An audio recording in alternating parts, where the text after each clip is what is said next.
Hold up. What is that dog doing in the middle of the highway? That was the first thought that flashed through Danny Parker's mind as he downshifted his pickup truck. His route along I-90 outside Boise was supposed to be as uneventful as a lazy Sunday drive. He'd just finished a weekend fishing trip. The bed of his truck loaded with tackle gear and a cooler of trout. But now, his foot eased onto the brake, the sight ahead making him lean forward over the steering wheel. The German Shepherd stood stock still in the middle of the two-lane highway, ears pricked forward, body taut. It wasn't some stray weaving between cars or darting off at the first honk. It was planted there, like a sentry, holding its ground. Cars slowed, horns beeped, but the dog didn't budge. Something about the animal's posture made Danny's heart skip. It was almost as if the dog had a purpose, an urgency louder than the rising impatience of the other drivers. Danny glanced in his rearview mirror. Behind him, a small line of cars had started to form.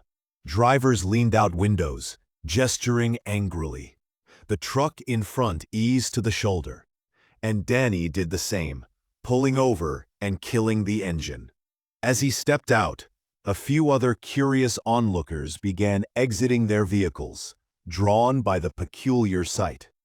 "Someone call animal control," an older woman said, clutching her purse like it might run off too. She looked at the dog as though it were a bear that had stumbled onto the freeway by mistake. "What do you think he's doing?" asked a man in a baseball cap, hands stuffed into his jacket pocket. Danny shrugged, stepping closer. "I don't know, but he's not acting like a stray. That dog's got some smarts." The German Shepherd's head turned briefly toward them. Its amber eyes scanned the growing group, then refocused on something in the distance. And then it did the last thing anyone expected. It started trotting down the road. "Whoa, where's it going?" someone called out. Without thinking, Danny started after the dog, his boots scuffing on the pavement, a light breeze ruffling his flannel shirt. "Hey boy, come here." But the shepherd didn't slow down. It moved with steady pace, looking back only occasionally, as if to make sure it was being followed. Some of the onlookers hesitated, but a few more decided to follow Danny's lead. It wasn't every day that a dog caused a highway traffic jam. The whole thing felt surreal, like they'd stepped into one of those feel-good stories that popped up on the news. After about 50 yards, the German Shepherd veered off the asphalt, slipping through a gap in the guardrail and heading toward a stretch of dense trees. Danny paused, hands on his hips, breathing heavily. "What's out here?" he muttered, squinting into the shadows of the tree line. "Some kind of trail?" the baseball cap guy guessed, catching up.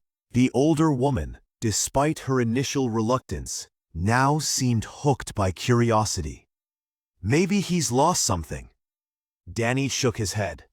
Dogs don't stop traffic because they're looking for a tennis ball. He pushed through the guardrail. The others followed in a ragged line. The forest floor was soft and damp underfoot, the air cooler and tinged with the earthy smell of moss and pine. The shepherd was still visible up ahead, weaving through the trees with easy grace, occasionally glancing back, meeting Danny's eyes as if urging him to hurry. The group pressed on, exchanging murmurs and guesses. What if someone had fallen? What if there's another animal in need? Each step brought more questions than answers. The shepherd's urgency was contagious. Even the most skeptical among them felt an odd sense of responsibility to see this through.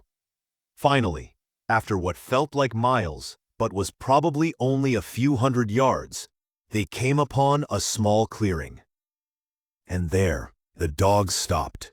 It turned toward them, wagging its tail slightly, then turned its gaze to a spot just beyond the clearing's edge. Danny approached cautiously, pulse quickening. "What is it, boy? What do you want us to see?" The shepherd stepped aside, as if revealing its discovery.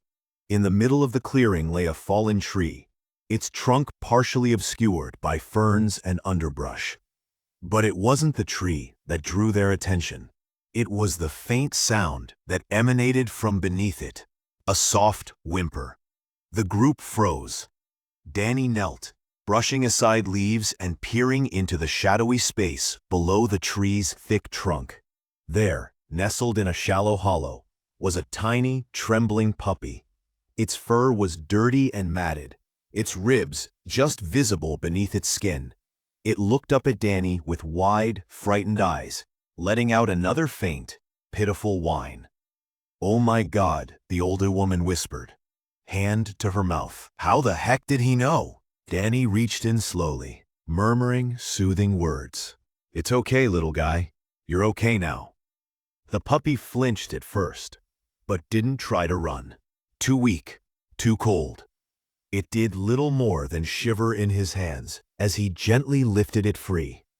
The shepherd stepped closer, its nose brushing against the puppy's tiny frame, as if reassuring itself that the pup was safe. "Is there more under there?" someone asked.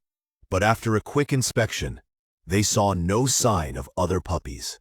Just this one, all alone. Danny stood, cradling the puppy against his chest.